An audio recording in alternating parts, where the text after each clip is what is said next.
be talking about the two bar scenes from the movie Fargo by the Coen Brothers. So, both scenes are at a bar, obviously, and the first one is when Jerry meets with Carl and Gaear to discuss his wife's kidnapping, and the second one is when Marge meets with Mike at the hotel bar. Both these scenes, quite different feels, different characters, but they have very similar film styles. So if we start just from them walking in, you can see some similarities. So let's take a look at that. And your so-called social security. Big city, turn me loose and set me free.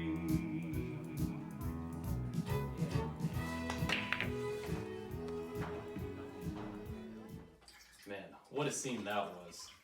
You had Jerry walk in and kind of set the whole scene for the audience and for himself as he takes a view of the bar and shows, regular average dive bar where nothing extraordinary happens, country music playing, people playing pool, whatever, casual, average, people drinking beer, the type of place where nothing would happen, and then, which is extra shocking, that they would plan to kidnap a man's wife.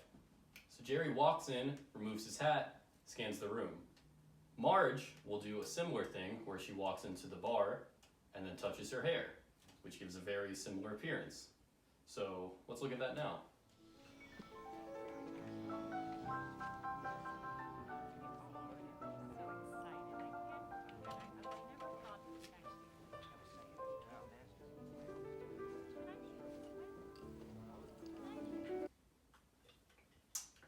How about that scene, huh? And just as I said, Marge walks in, touches her hair, scans the room. That way, it gives the view for the audience as well as herself, so we get to see what's happening as she does in this new scenario, as we do for a new scene in a movie. So, it's a much more upscale restaurant, a bar, fancy music playing, a nice bar in the background, not your shindig tiki bar. The kind of place that Marge says, "Oh yeah, this is very nice." And Mike replies with, "Yeah, it's Radisson, so it's pretty good." A very upscale place, and it sets the scene for a professional setting, the kind of place that people would go for, drinks after a business meeting, and, that stuff. Yet it is used for an awkward conversation and an emotional outburst. So it really doesn't fit the scene that it's in, just like how planning a kidnapping doesn't fit with the local bar from the first scene. And now you can see in the next clips how the conversation filming styles are similar, even though the topics are quite different.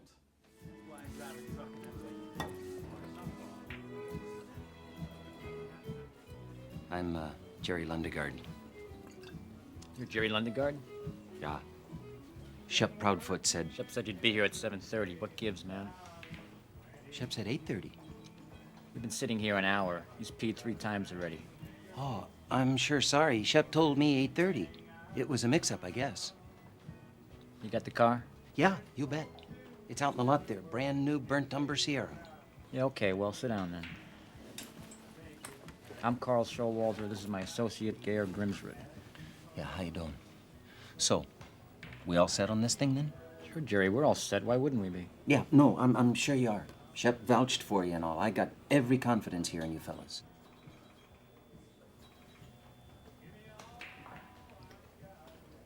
I guess that's it then.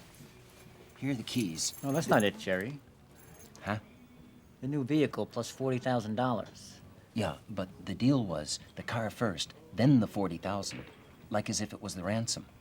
I thought Shep told you. Shep didn't tell us much, Jerry. Well, okay, Except that you were going to be here at 7:30. Yeah, well, that was a mix-up then. Yeah, you already said that. Yeah, but it's not a whole pay-in-advance deal. See, I give you a brand new vehicle in advance, and then... I'm not going to debate you, Jerry. Okay. I'm not going to sit here and debate. I will say this, though. What Shep told us didn't make a whole lot of sense. Oh, no, it's real sound. It's all worked out. You want your own wife kidnapped. Yeah. My point is, you pay the ransom, what, 80,000 bucks? I mean, you give us half the ransom, 40,000, you keep half. It's like robbing Peter to pay Paul. It doesn't make any sense. Oh, okay. See, it's not me paying the ransom. The thing is, my wife, she's wealthy. Her dad, he's real well off. Now, I'm in a bit of trouble. What kind of trouble you in, Jerry? Well, I'm not gonna get into, see, I just need the money. Now, her dad, he's real well off. So why don't you just ask him for the money? Or your fucking wife, you know. Or your fucking wife, Jerry. Well, it's all part of this. They don't know I need it, see? Okay, so there's that. And even if they did, I wouldn't get it. So there's that on top then. See, these are personal matters. Personal matters? Yeah, personal matters that needn't, Okay, Jerry. You're tasking us to perform this mission, but you won't.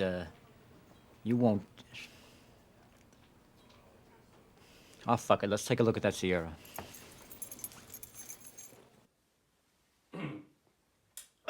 What a scene.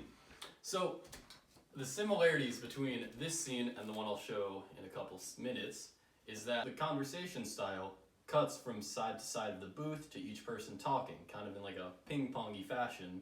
So it has Jerry on one side of the booth, and he'll talk, and the next scene will usually show Carl talking, and the side with Carl and Gaear on that side of the booth. And that's something that's kind of played out with in the other scene with Marge and Mike, but in a different way, and we'll talk about that when we get there. But in this scene, Carl, uninterested, unhappy, Gaear doesn't even say anything, very, dumb criminal kind of setting. And even Jerry just being there in this bar to plan this crime is far-fetched for them, for when Carl says, "You're Jerry Lundegaard?" Because even he's surprised, as the audience should be, that he's the person orchestrating the crime that drives the plot of the movie, that happens in this bar, because it's all far-fetched that this would happen. And so they talk for a while, and it happens pretty frequently that they have a good rat-tat-tat, and they have something to talk about the entire time.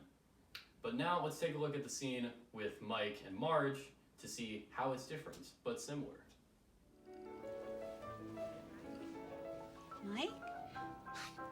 Marge? Oh, jeez. Oh, you look great. Yeah, so do you. Oh, easy there, easy there. Easy there, easy there. You do too. I'm expecting Oh, you. I see that. That's great. Oh, what can I get you? Oh, just a Diet Coke, please. Great. Oh, this is a nice place. Yeah, it's a Radisson, so it's pretty good. Yeah.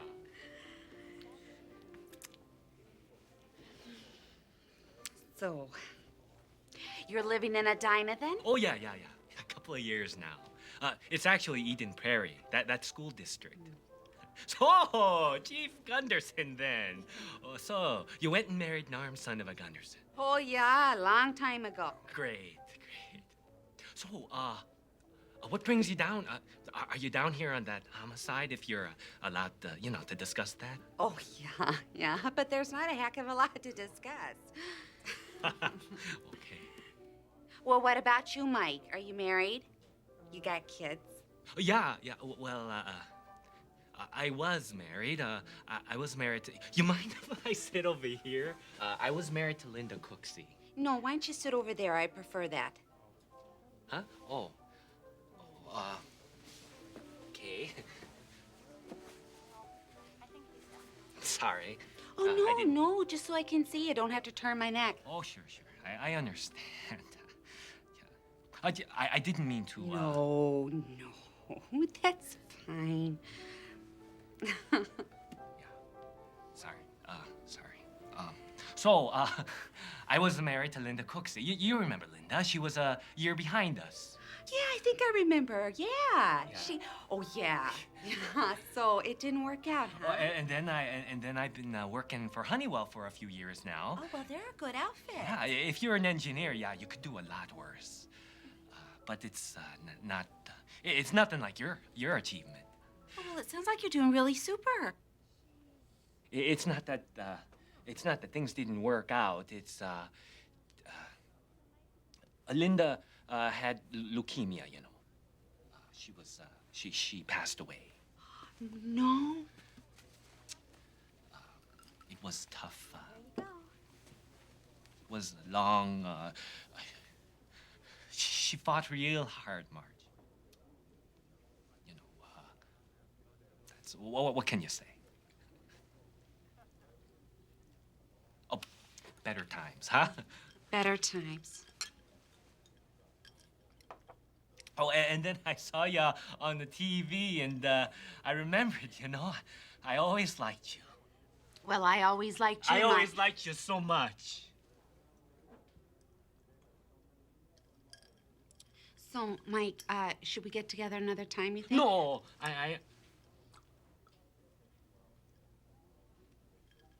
I'm sorry. It's, you know, I shouldn't have done this. I should. I thought we'd have a really terrific time. It's okay, Mike. You were such a super lady. And then I've been so lonely. It's okay, Mike.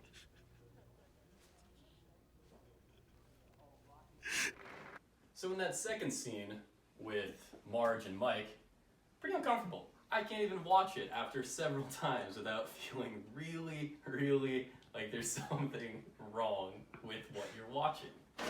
It's just a lot of awkward pauses.